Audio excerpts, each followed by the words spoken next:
اكو موضوع كلش مهم نريد نسولف به ما دام احنا بايام الاعياد ومر علينا عيد الاضحى المبارك. الشباب اللي يرقصون بالزوراء او في اي منطقه بها ترفيه، باي مكان به ترفيه. الناس يسموهم المان ويسموهم ايرلنديين. يا اخي عندكم وياهم؟ موضوع جدي هسه، مو دا احشش حتى ادخل غير دخله، لا موضوع واضح. شاب جاي لابس لبس عاجبه، صابغ شعره بالطريقه اللي عاجبته، ودير يرقص ويتونس. وين المشكله بالموضوع؟ هذه ظاهره موجوده بكل العالم، تروح باوروبا، تروح بامريكا، باي مكان راح تلقى شباب يتجمعون بيناتهم مناسبه بدون مناسبه ويرقصون. ذولا الشباب في بعض الاحيان لما واحد من عندهم يروح يصير ويا داعش او يصير بالميليشيات، راح تجي تقول لك شبابنا خربوا، شوف شلون ذولا ما حد لقاهم يحتويهم.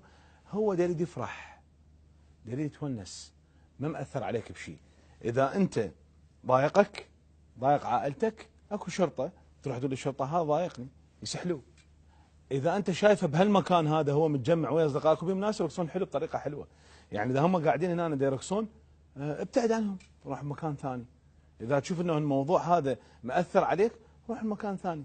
يا اخي هذه الاتهامات الاخلاقيه لهم بانهم مشكله اخلاقيه، لا هو ما مأثر عليك، هو دا يرقص، هو صابغ شعره، تلقيه هذا سنه كامله هو يشتغل عماله مثلا وهاي الخمس ست ايام اللي مرت عليه هو جاد يريد يتونس. ما دام ما مأثر عليك فانت ما عندك اي حق عليه. يا هيلدا اسهل يا هيلدا ويا ذا الفرح يا ناس، يا هيلدا اسهل يا هيلدا، اسهل يا هيلدا ويا ذا الفرح يا ناس، يا هيلدا اسهل يا هيلدا يا ذا الفرح يا ناس، يا هيلدا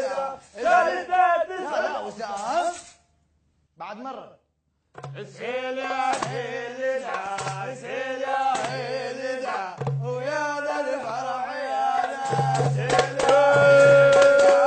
ويا ذا الفرح يا ناس، يا هيلدا ويا ذا الفرح يا ناس. الميت ايش مدري باليمشي جنات، والله صحيح الميت ايش مدري باليمشي جنات، وحقها هاي الروح بس ويا العلاج. يا هيلدا يا هيلدا يا ذا الفرح يا ناس، شالته 9 شهور شالها مرة، شالها من الباب طلعها برا.